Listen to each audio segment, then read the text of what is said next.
Hey, Lisa Gay. Hey, John. Let's do something. Okay. Let's get creative. Ooh. All right. I got a friend. Hang on. I'll All go right. get him. Okay. What if all you needed to get better in every way was available at the touch of a hand, or the sound of a voice, or even a vibration? Let's talk about how that happens, who can do it, and where to find them. I'm John Webster, and this is The Hesitant Healer. Welcome to yet another episode of The Hesitant Healer. I'm your host, John Webster. And hopefully with this one, we're on the YouTube. Ooh. I think we're dangerously close to getting on the YouTube. So you can see, wait. You can see my smiling face.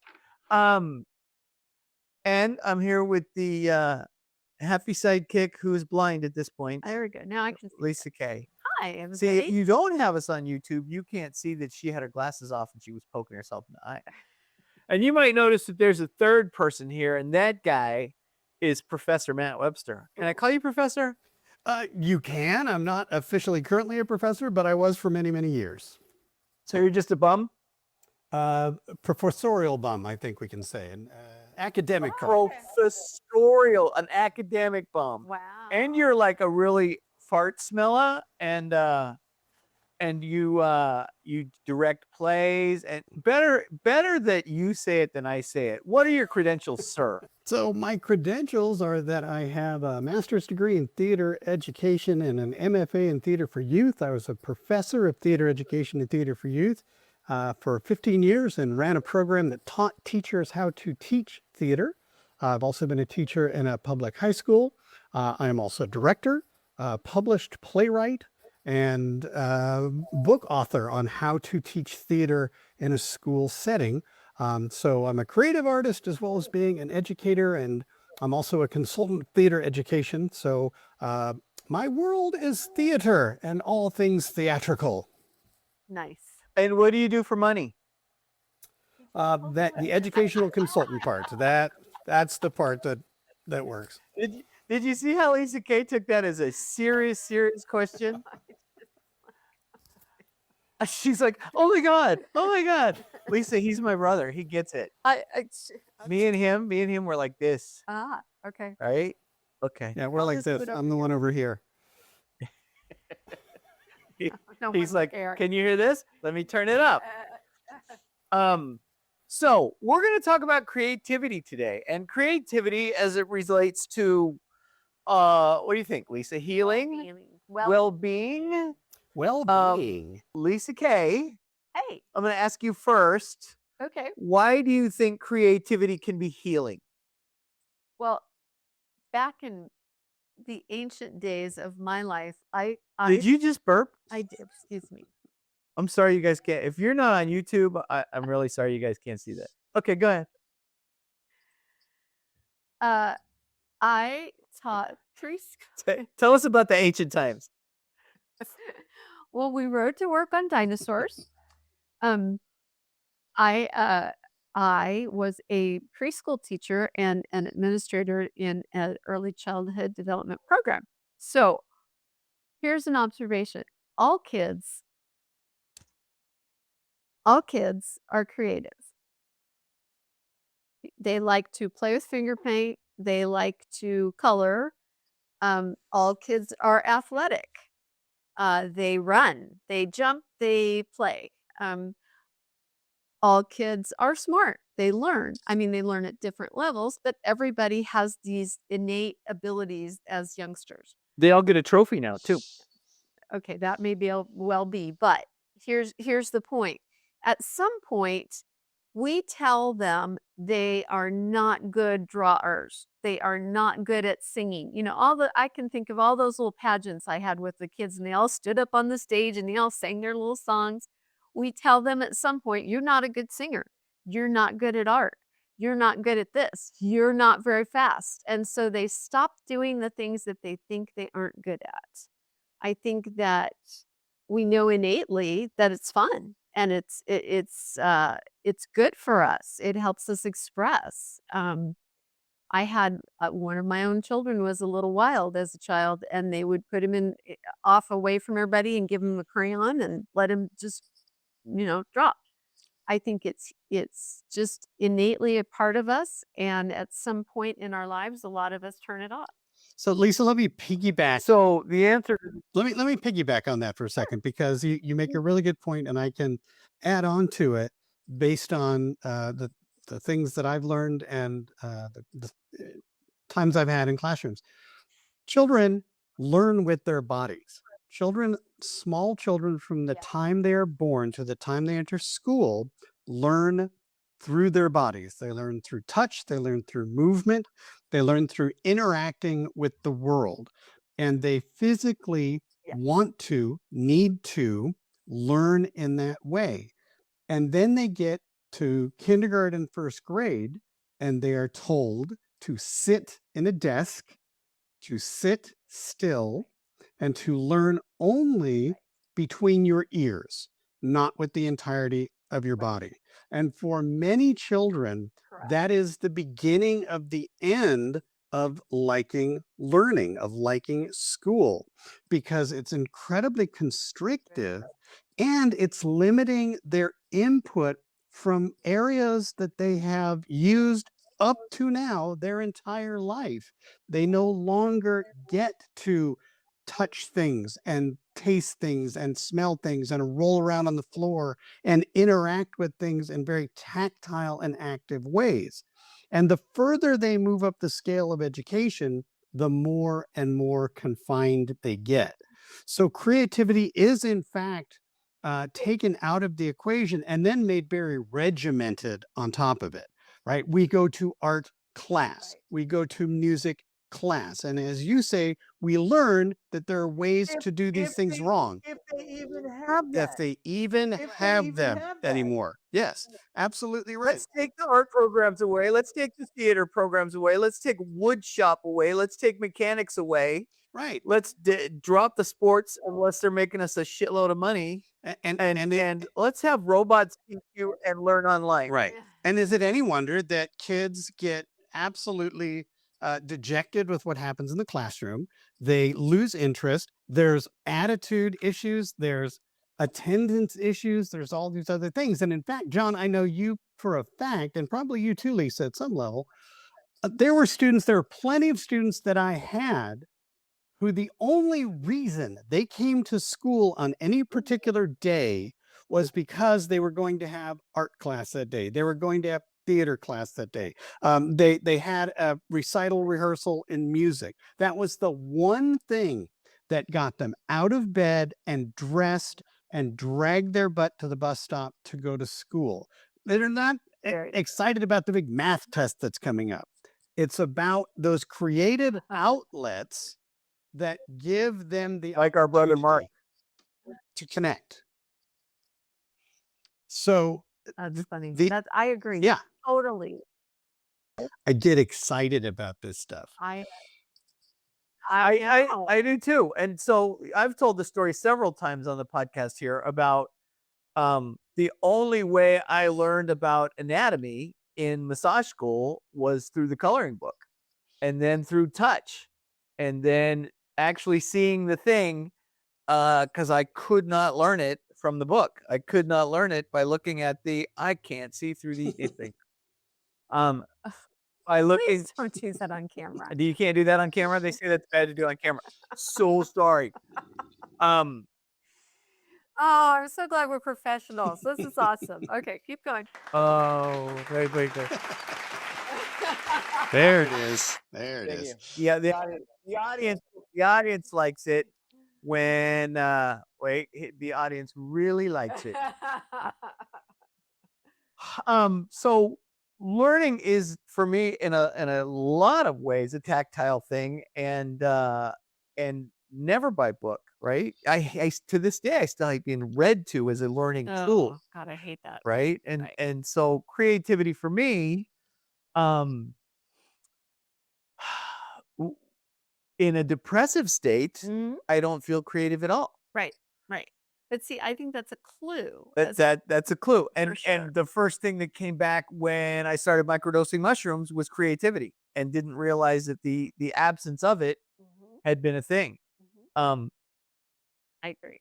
Now, when I get creative, I can get a lot of stuff done because it sparked my brain. Right. At the age of 50, that's so not true. 60, 61, because I'm 63 now. You're almost I went to a 64. class last year, an art class for the first time in decades. Right. And that for pastel, and that lit my brain up. And Right. I'm an artist and a creative guy, but I'm real particular about what I get creative about. You know, I wasn't a reader for a long time. Then I started reading, and that sparks the imagination. Correct. But I get creative with things I want to get creative with. Well, I don't get creative with things that don't excite me. True. So, you know, John Kelly used to say, I hate change. And he says, no, you don't. And I'm like, yes, I do. He goes, no, you don't. Because if you hated change and you won the lottery, I don't think you'd hate that change. So you just hate change that you don't like. Oh, that's true. So, towards Matt's point, creativity, I think the onus sometimes, at least early on, is on the teachers to find the spark that sets the kid to go in the direction that sets that creativity off. Right. I mean, that's their whole job. And I Right. think the industry as a whole has probably gotten away from that because you don't see the kind of teachers that you see in movies these days anymore No. because they're not allowed to. Well, yeah. The administration and the way things are going, blah, blah, blah. Teach blah, to the blah. test. Yeah. All that kind of stuff. I don't want to get too much into that, but we've taken creativity away and we need to bring that shit back. I think there's another point too. But how's it healing? How can it heal? Well- It was really the question. Again, healing, I think it's more about your well-being. I think it's about you as a whole person. There you go. Good Right. job. That's exactly where I was going. The healing has to do with the healing as a whole. Right. We are not whole if we are not using our creative process. I would agree with We're not whole if we're not using our logical processes either. True. Some people are more creative, some people are more logical, but there's still a little bit of both in each. Right. And you can't sequester or deaden the one without having the other one be affected one way or the other. I think, we've talked about moving as we get older. You can't take that out of your life. That you are a whole person, and anything you take out of it, it makes you a lesser person. If you're not moving, you're rusting. Correct. And if you're rusting, you're dying. And if you're dying, the bugs are eating you. That's yes or no? Yes. Yes. Because I'll show you videos if you No, I'm good. Thank you. Okay. I think too. Oh, hang on. I saw this. Lisa and I, for those of you who don't know, one of the things Lisa Kay and I do for funsies is that we send each other the ugliest, nastiest accident, medical, hurtful things. So the guy with the arrow through his head, not Steve Martin, the other guy, or motorcycle accidents with, we just go back and forth on stuff like that. Right. And last night I saw one and I didn't send it to Lisa Kay. I'm very thankful that you did because not. it was so disturbing. And I know it's one of her biggest fears in life. What's your biggest fear in life, Lisa? Dying alone and having the cats beat me. I found a video. Okay, this sounds stupid when you make me say it out loud. I found a little blip of a meme about some lady that had a seizure and she was catatonic but still awake but couldn't feel anything, and her dog turned on her and ate her face. And I get kudos for not sending that to Thank you. You do. right before you went to bed. Thank Just you. that So would have. appreciate that. Yes.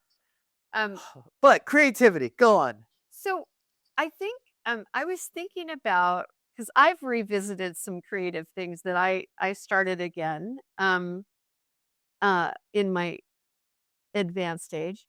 I was thinking about, like, my mom. Was she creative? And I think she was an amazing cook, and she was a great seamstress. So she could look at something, go home, make her own pattern, cut it all out, sew it, and it would look just like that. It just amazes me. Was your dad creative? Say it. I know what you're thinking because we're gonna have to go there anyway. What? Because I'm getting somewhere with this. Okay. Because we talk about left side, right side brain. Correct. Was your dad creative like that? No. No. Why was your dad creative at all? No. Are you sure? Well, okay. Here. My father had a gambling problem. So is there creativity in it? I think to be a very good poker player, you probably have to be pretty creative. See, now we're not talking healthy. We're just talking creative. If you're a gambler, you're probably pretty creative. If you're an alcoholic, you're real creative. Right. It doesn't make you a good person, No. but the creativity's there. Right. Matt and I, if we talk about mom was super creative, right? Musically and artistically. And let's just think about all the things we took out of that house. We had band's instruments, yes or no? Oh, yeah. There was an a entire piano. there were a piano, a trombone, An accordion. a saxophone, an Accordion. accordion, a guitar, There a was- a ukulele, I think there were some rock. lots of Lots of maracas and lots of gourds. Was there a flute? Did we find a I flute? don't think we found a flute. As that was just the music. Yeah. There was a lot of art stuff, paper and pencils and pens, and I remember doing lots of art projects. Mhm. We'd go outside and do outside stuff. I mean, mom was super creative that way and musical. Dad, could you say dad was creative? No, Dad was extremely logical. Right. He was a numbers guy, but there's a creativity in numbers. I think there must be, right? And I think I've told the story before, especially growing up. When I'm doing math and he's trying to teach me, I'm in tears. He may as well have been speaking Greek Yeah. and trying to explain to me how the planets work. It made no sense to me. But art-wise, You could draw it. he would sit and watch me draw. He said it's the only time he was ever able to watch me sit down and not move was when I would be drawing. And later in life, after I got out of the Army, once I got into ice carving and once I transitioned, I tried to transition from ice carving to wood carving. He went with me one time up into the mountains of San Bernardino, and I bought some big pieces of wood and I was carving wood, and he sat with me for hours one time and just looked at me like this. Right? He's like, how do you take that stump Right. and turn that into an eagle? I'm like, how do you not see it? Right. Right? Left brain, right brain. We were both creative, Right. just differently, right? Right. And so, I think, you know what? I'm going to go back to something like there are different kinds of creativity. My dad was a hunter and a fisherman. there you go. That's super. And super important to And the survival of the species. Right. Absolutely. But he could see where the fish were. He would say, I can see where they are. I Your mean, dad was a fish whisperer. yeah, but I would be like, okay. But I mean, there's some creativity in that. He taught me to hunt and fish because, he didn't have boys. So you got to go with what you got, I guess. But I think one of it's just I think one of the big takeaways with this is the necessity for human beings to utilize their creativity. And if you are not in a position where you can tap into your creativity, that's when you begin to have problems. That's when you begin to be out of balance and out of whack, and you begin to suffer mentally and emotionally, and you begin to feel that lacking, and you may not be able to understand why. You may not be able to put your finger on the reason behind it. John, one of the things I can point out is trench art. You know what that is, yeah? That in World War I, trench art. In World War I, in the trenches, there were soldiers who would Yeah. create things by whatever they had. So empty shells, empty artillery shells, they would carve into. A single piece of wood, they would carve into a really ornate. Yeah, it's a very specific category of folk art, and it is strictly about these guys who were literally up to their knees in mud with death all around them all the time, and found a way to create art because they had to. That's what kept them alive in the trenches. I love that. That is amazing. Good. I like that. I like that a And lot. you think too, we go all the way back to the cave paintings. Why did men do paintings on walls? Well, they didn't have any porn. They made their own. I don't think that was it. That wasn't it. No. But I think that speaks to I think that speaks to I can't do this anymore. This is over. yeah. Um I think it speaks to that innate knowing that I need to represent what I see in an artistic, creative. Well, I think it speaks to humanity. You can find it in every single civilization across the boards, even especially the extinct ones. Sure. And they were advanced and extinct, and art was one of the highest levels of expressions that they had throughout that culture. Rome and the Mayans and the Egyptians. Let me give you a practical aspect if you want to go back to like cave painting times. There's a very practical reason for a lot of that, and that is language didn't exist as we know it. And certainly writing did not exist at all. And in order to be able to tell stories and remember those stories, they would create art as a way to visually represent the stories that they're telling, that we had a great buffalo hunt, or don't eat these particular plants, they'll kill you. And if you don't have a way to record that, okay, buffalo hunt. if you don't have a way to record that, you're going to not pass on your genes far enough to have your prodigy survive. So art was we're back to humanity and wanting to exist. I want you to know I was here. Yes. Yes. Right. I want a record of existence. Right. Where creativity is the meaning of life. Ooh. There we are. End of podcast. Thanks for coming. See you. There we go. And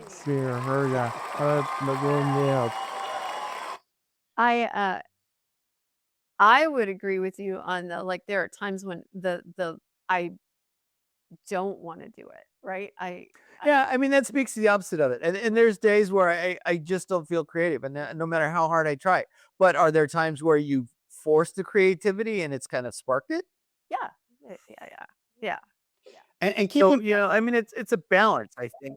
Yeah, keep in mind that the creativity doesn't have to be high art either. It can be throwing a different spice into a recipe that you haven't done before. It can be rearranging the furniture in your living room because you're bored with the way that the old setup was. There are a myriad of ways to express creativity that don't need to be hanging on the wall of the Louvre. Creativity can be expressed in any number of ways, from the intimate to the extravagant. And the fact that we have so many different ways of expressing it, and sometimes we're expressing it to ourselves. Sometimes it's incredibly private. It's not meant to be public.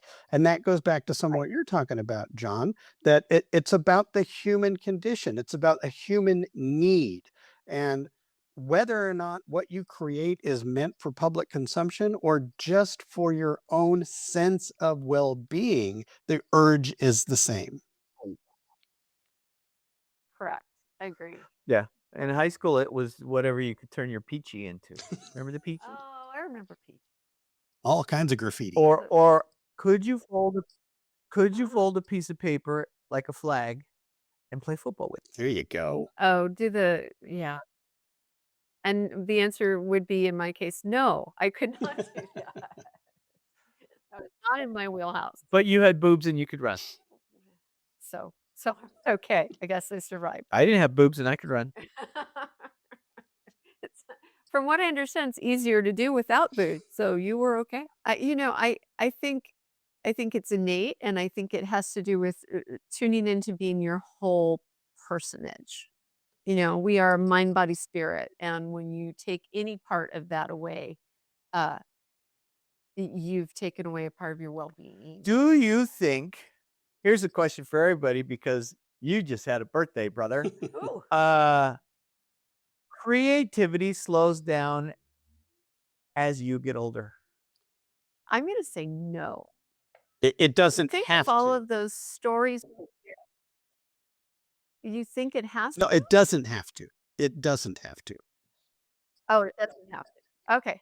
I think of all those stories of like guys who retired and then took a painting class because now they have time. I'm doing woodworking. And you're doing woodworking. Do you think when I'm 80, I'll still have these? Sadly, yes, I do. Do you think I'll be creative then?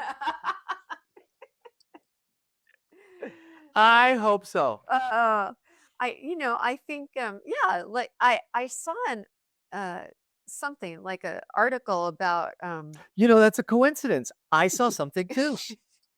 it was Robert De Niro, I think, who it has taken up painting.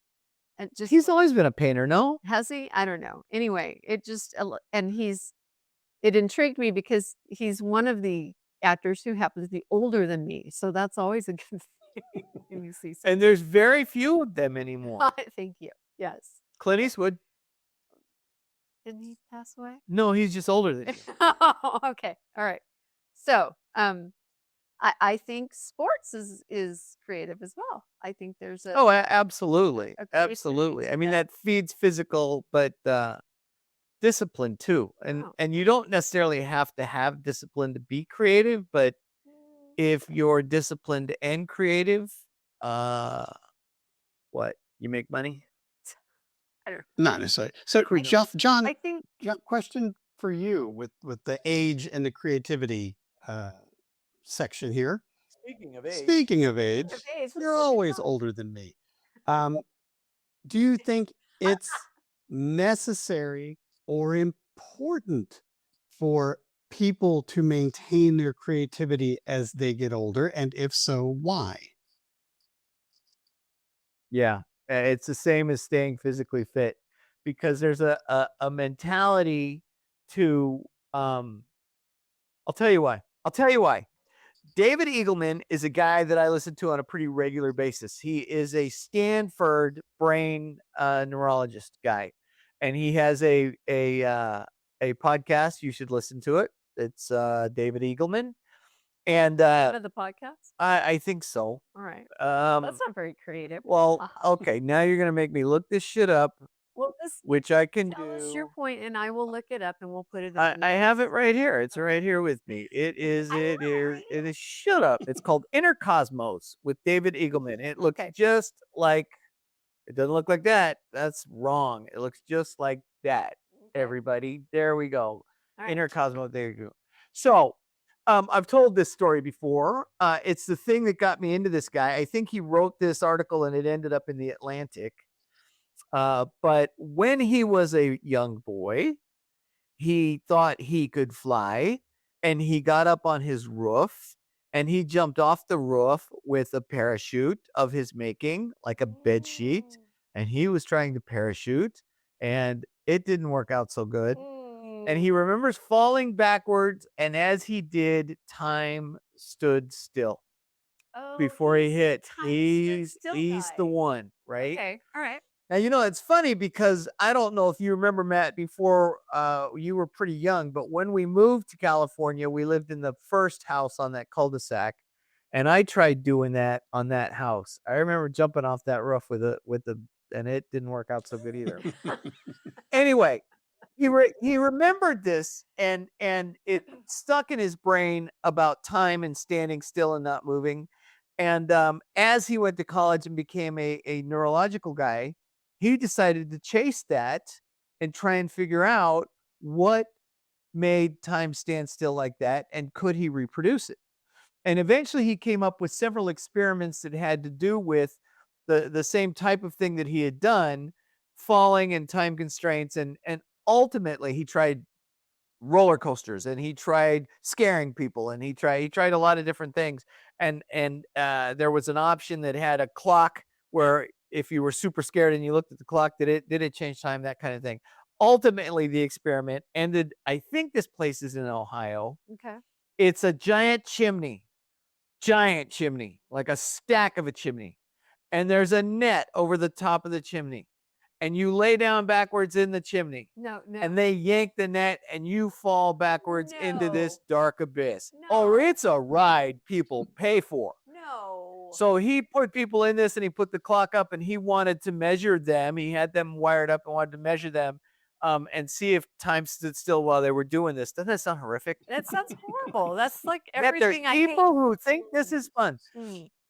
Ultimately, it didn't work out, but it forced him to get to the point of trying to figure out what made it work. Why does your Take brain do take that, and put that little story over here. Okay.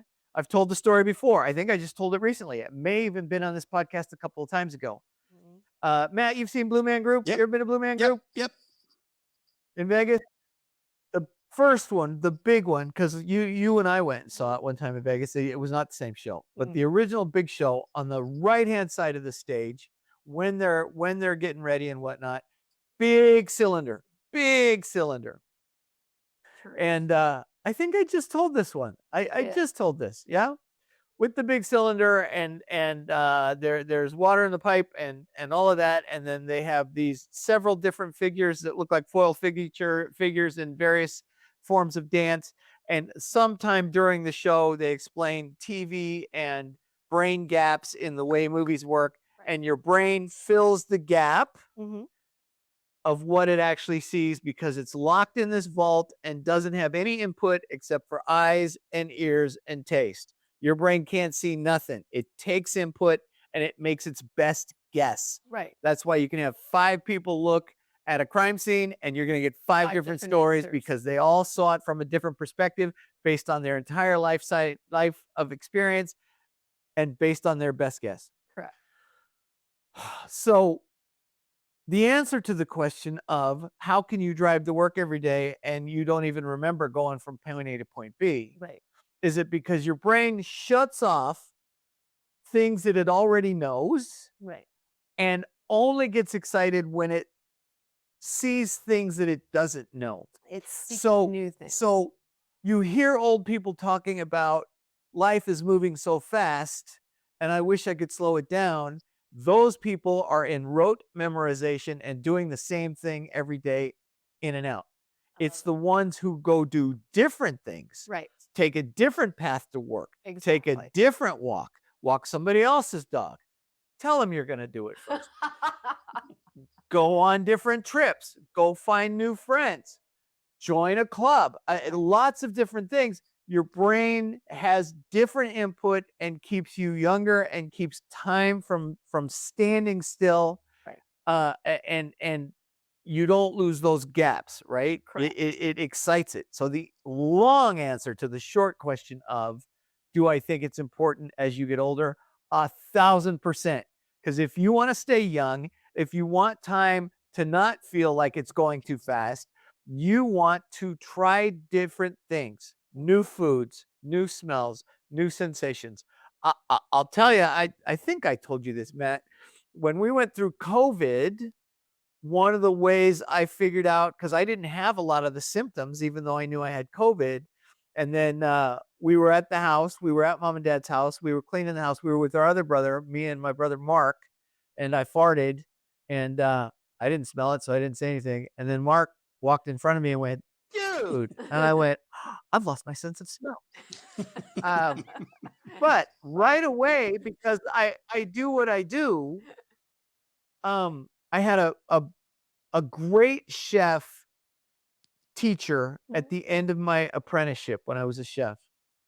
I'd go to work every morning at 6 a.m. He would blindfold me and put 3 things in front of me and make me smell them and identify them, or make me taste them and identify them. Right. And each one had to do with a different part of the tongue. Uh-huh. Each one had to do with different smell sensations. Uh-huh. Very strong memory. But so when I realized I'd lost my sense of taste and smell, because it made no sense to me that this thing was doing that, I went back to that. I went back to basics.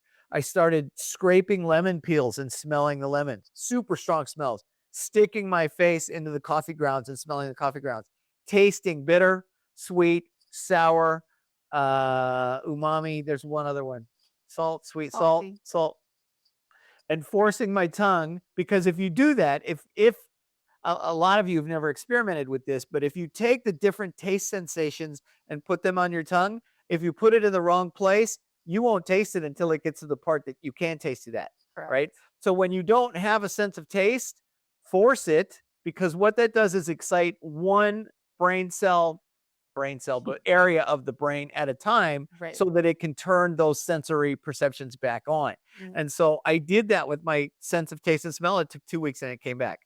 To this day, I still know people, and so do you, who had COVID and they never got the taste, the sense, and smell back. Right. And I think you people should have done what I did. Well, I did what you did, and I did lose my sense of smell. There are some smells that never came back for me, and that's Which is why I can fart in my office all the time. So, John, bother. let me I have no idea. let me Right. let me ask you this, I John. have no idea. So the idea of retraining your brain, very important, right?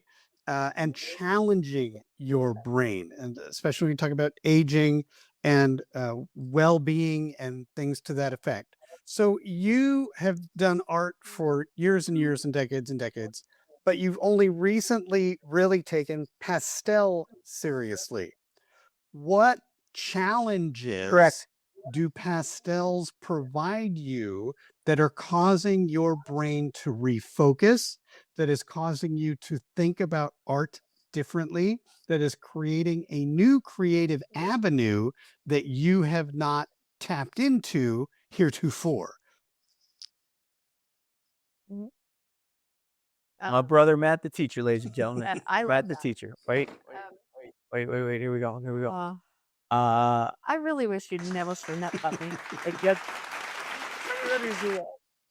I'm gonna get better at that. All right. So to answer the question, I have another story that I don't tell a lot of people because it's not a thing that comes up, which is the drawing you speak of when I first started had to do with pencil.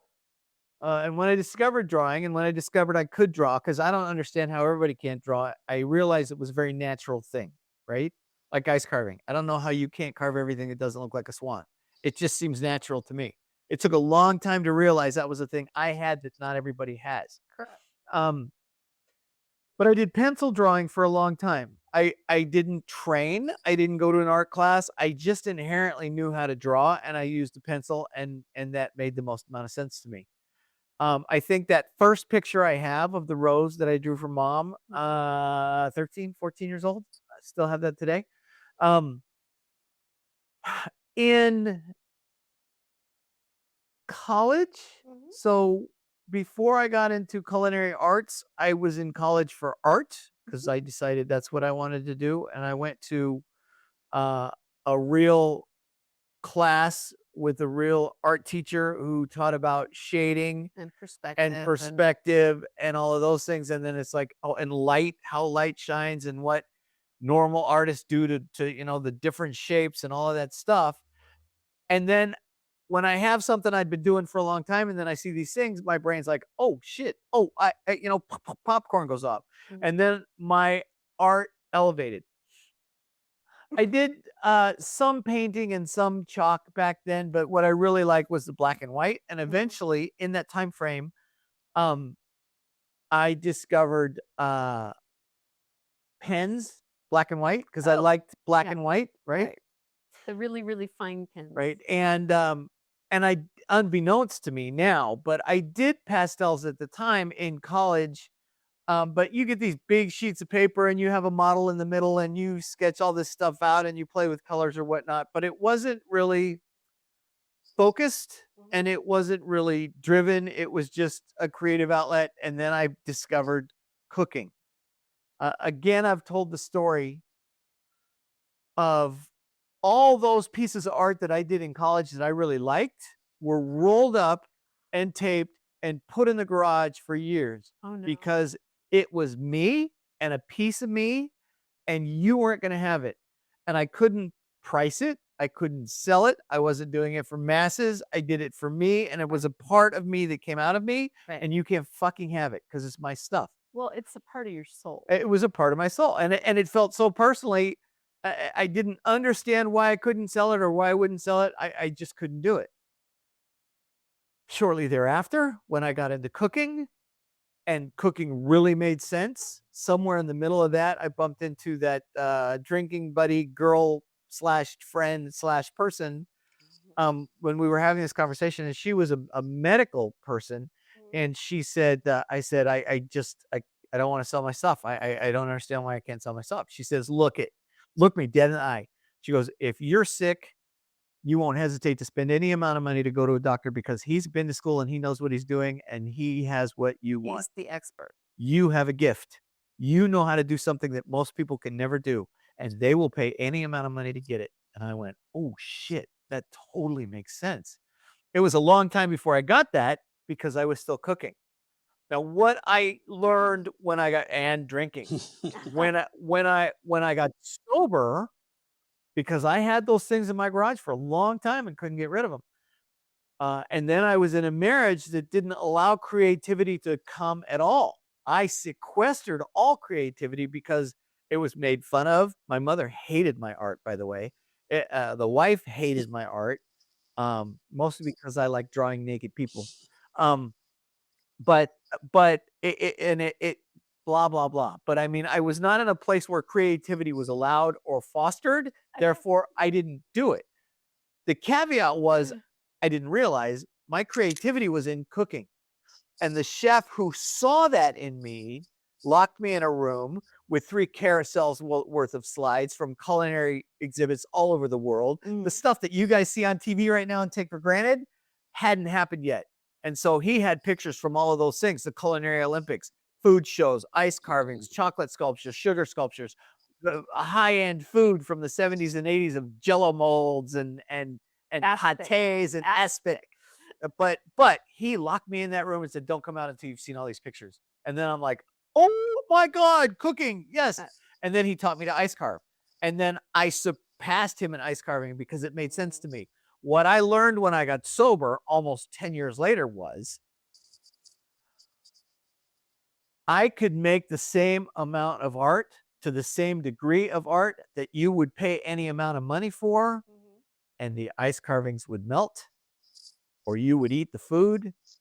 And so I could create, you couldn't keep it, and I made money. And that made sense to me. Yeah. So my creativity came out of artistic want and ended up in a sidebar of a thing that totally made sense to me. Sure. And in that learning, I learned my craft. Right. When I went back to drawing at the end of that, or in the middle of that career, I didn't want to do pencil anymore because I had done pencil. Right. And there was a part of me was like, I've already done that. Right. And I did it at the height that I thought would be as good as I ever needed to get. And what came out next was acrylic. Water, gel pen and watercolor paper. So black and white. Okay. Which at the time, 5-10 years sober, Right. was the way I saw stuff. Oh. I only saw it in black and white and pre-therapy, right? So everything was black and white and really anxious, but a lot of my art became that, and that's what the creative process was.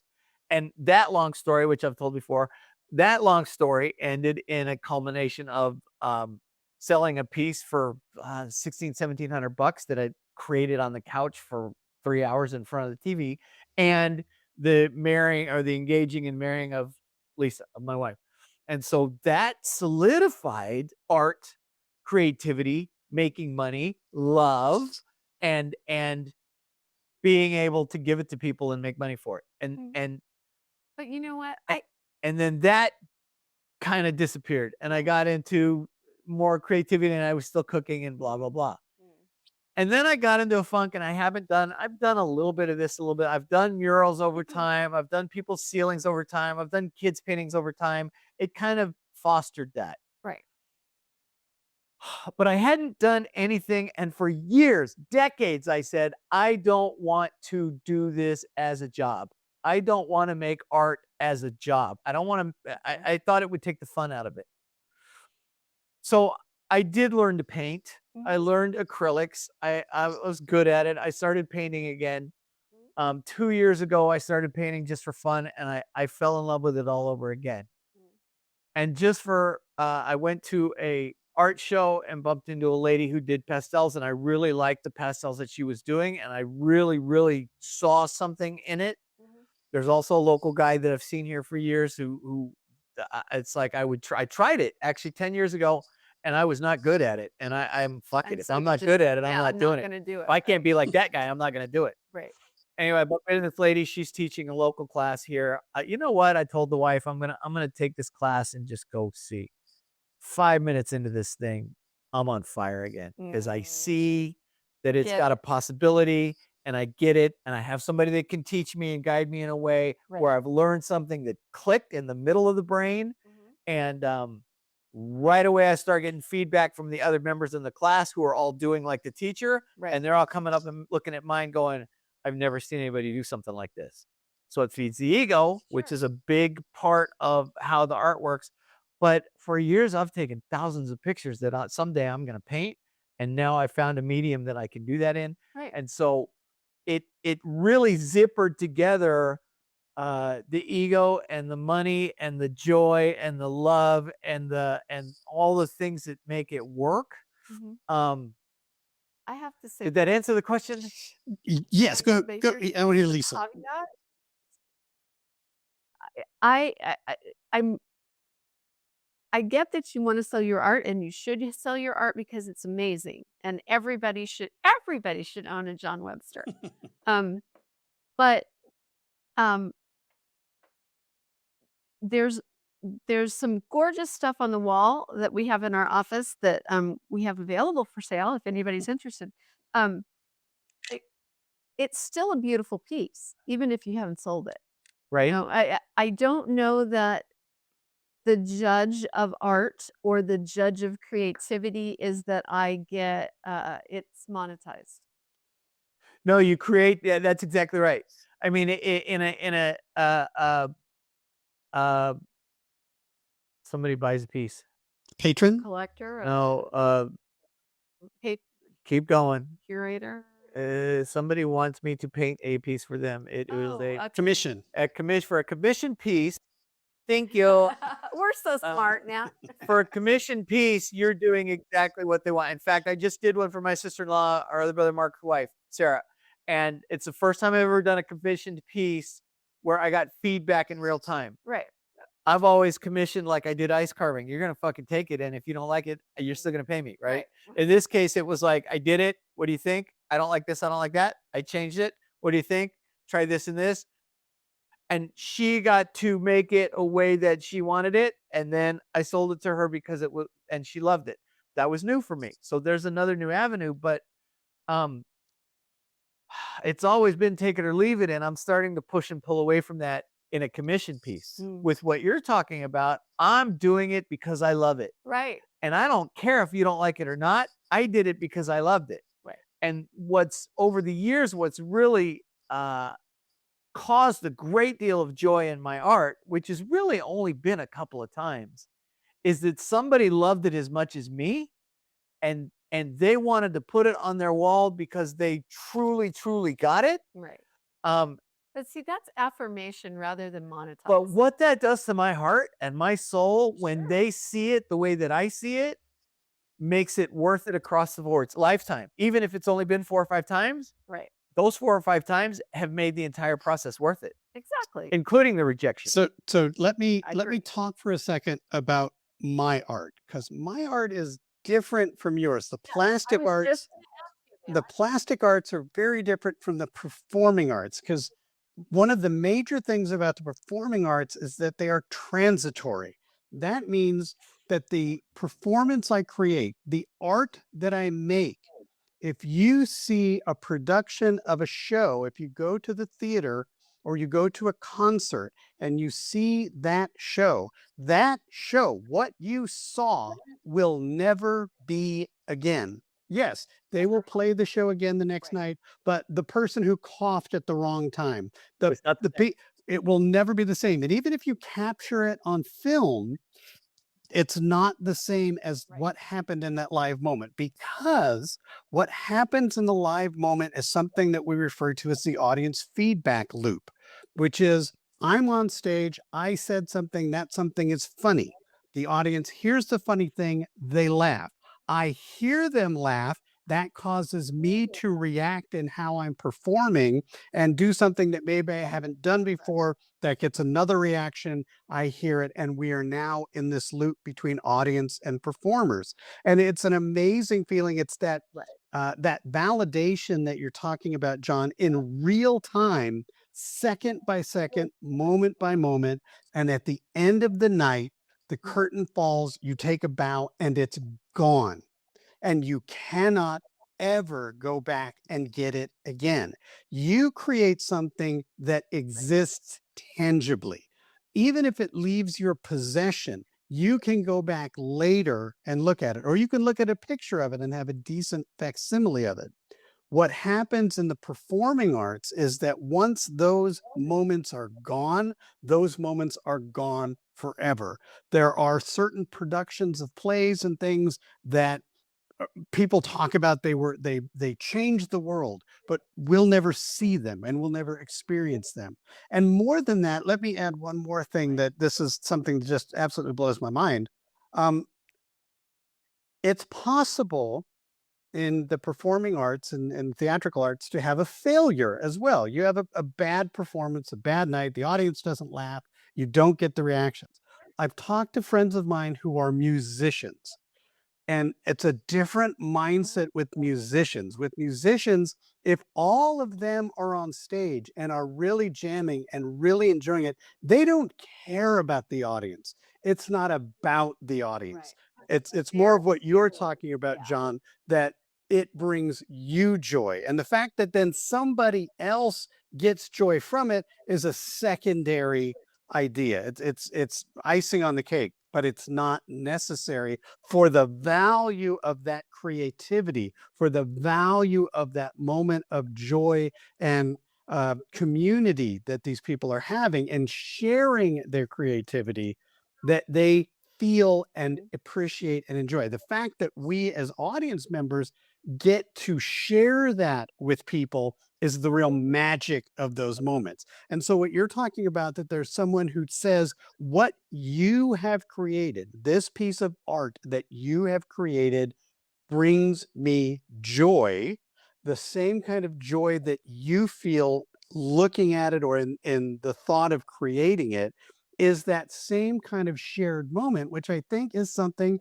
to be considered when we talk about the importance and the healing and the well-being nature of creativity. It is part of humanity. It is a necessity component of humanity because it allows us to share with each other on levels that we can't normally share. Right. Right. Exactly. There aren't necessarily words that can express everything that you are sharing with people through your creativity. There are not necessarily, but you get to come together and understand, and you're on a level where everything is flowing. There you go, flowing. Right. Um, And there great. and there are moments that, So, Matt, yeah. well, go ahead. Well, No, you go ahead, and I'll ask in a minute. there are moments of time where people have created things that transcend time. Think in terms of something like Guernica, Picasso's Guernica, right? Based on an event and a moment, but that so much emotion, raw human emotion, was poured onto that canvas that for the rest of its existence on this earth, human beings can walk up, look at that canvas, and feel those emotions. How do you begin to put value to that? How do you even begin to define that? How can you not talk about the importance of creativity when it allows the ability to express emotion, as you're saying, Lisa, beyond words, beyond words? And you can try to find the words that express it, but at some point those words will fail because as human beings, Def- we can express beyond it.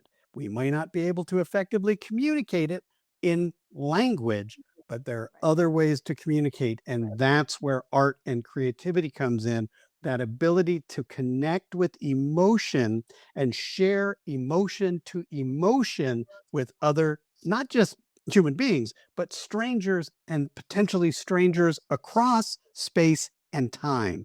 That's really fucking cool. I think I was just thinking that's so funny when you were saying that that experience because I was thinking of some theater experiences I've had in my life, and I saw the original cast of Dreamgirls in Los Angeles. Yes, in Los Angeles, and when Jennifer was the first Jennifer, Hudson, not Hudson. It was the other one. Lopez, No, Jason Lee, stop it. She was from a the very block. big girl. She was a very big girl. But when she sang, there's a huge song that closes the first act, and she sings "You're Gonna Want Me," and it's a heartbreaking song. It for anyone who's ever lost at love, you know exactly what it feels like. And um my emotional reaction was, "Oh my God," because she was so amazingly good. She hit notes and held them that nobody should be able to do. And those experiences are, even though it's one of the saddest songs I've ever heard in a show, probably, um, they they are life affirming in that there are other people out there who have felt the things that I have felt, and she's expressing the things that I have felt in a way that I can't do it. And So there's a connection. it's So you're connected to her creativity. correct. And there's also But it affirms. Go ahead. there's also the importance of catharsis when you talk about that. It allows you to feel those emotions vicariously and feel those emotions and connect to those emotions in a safe, nurturing environment that allows you to process them, understand them, work through them, and come to understand them without necessarily being damaged by them. So to share that creativity at that level that allows people to have catharsis, that allows people to delve into those emotions and cry those tears amongst an entire audience of people crying the same tears is powerful. It is. Just not Argentina. Eh, Don't cry for me, Argentina. That was Patty LaBelle. No, not LaBelle. Patty, whoever. LaBelle. It was Madonna. That was in the movie, and that was so badly done. Yeah, don't even. Okay. Not right. So Matt, my question is, what are you doing? I mean, you are well versed and much experienced. So what are you doing right now that's creative, that's feeding your soul? So I've been in a little bit of a dry patch creatively, and I have felt it. It has caused some unease and some imbalance. And it took a while to put my finger on the fact that that's where that sense of unease is coming from, that I haven't been in a theater, I haven't directed a show, I haven't been on stage or worked with actors in a way that feeds my creativity. But thankfully, I've got another avenue, and that avenue is writing. And so I've started the process of starting to put the foundation down for the next thing that I might want to write. And so that process begins for me with some research and some reading and a couple, writing down some scenes or creating some characters and seeing where they go. So as the creative process starts, John, you said it and you said it, the popcorn starts going off, right? You start to get those connections in your brain rewired, and you start to feel the blood flow in that way, and you start to get excited about the possibility of where these things may go. And you know that there will still be some frustrating moments. There's going to be times when you hit dead ends, or you take this idea a certain direction and it only goes so far and you can't figure out where to go from there. But knowing at least that you're on the path and being able to think in terms of what can be. What if I do X, Right. Y, and Z? What if I create this? Where will it go? What does it look like? Can I put the pieces together in such a way that not only it makes sense to me, but hopefully, if all goes well, again, somebody across the other side of the world, time and space, will read what I wrote, will say words that I have written and make a connection to it, find some kind of joy. The idea that that creativity is possible, the idea that that creativity exists within all of people is something that I think binds us together as people and makes it easy to relate to one another, provided we allow ourselves to recognize it. Mhm. A good point. Yeah. Well said. Well said. Well, I'm glad that you are out of your dry spell. That's a good thing. So Me too. good. Right? Right. What are you doing creatively? I don't even know what to call it. I do. You do a form of art that makes sense to you. I do. It is multimedia. But you're also grandma creatively. Yeah. There's something about grandkids or a new baby that sparks our creativity in a different way. We get to see the world through It's childlike new eyes. Absolutely. Yeah. Yes. Yes. And watch them turn on. And you're about to be a new grandma and you're getting excited. Again, I'll be a grandma again because I have A one. new grandma times 2. Little Tatum is here, and little Quinn should be here with it within a week or so. You're a week away. Oof. Yes. So yeah, that's fun and exciting, and I did do one of my paintings for each of the girls, so they each have something of me to put in their room.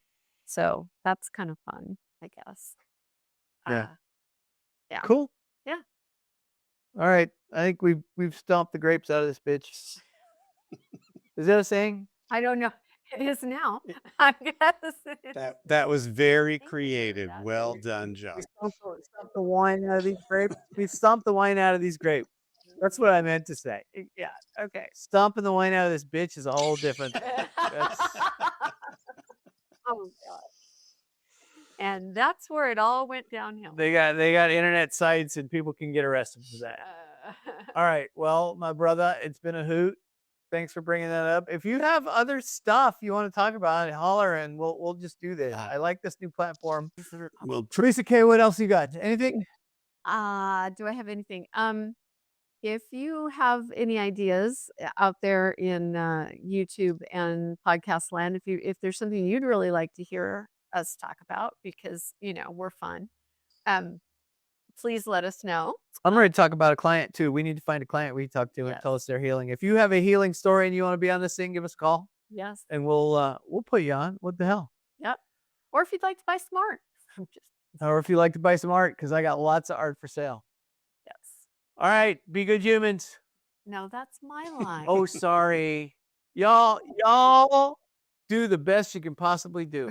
Be good humans. All right. See, it's just you blew my line. If I had $1.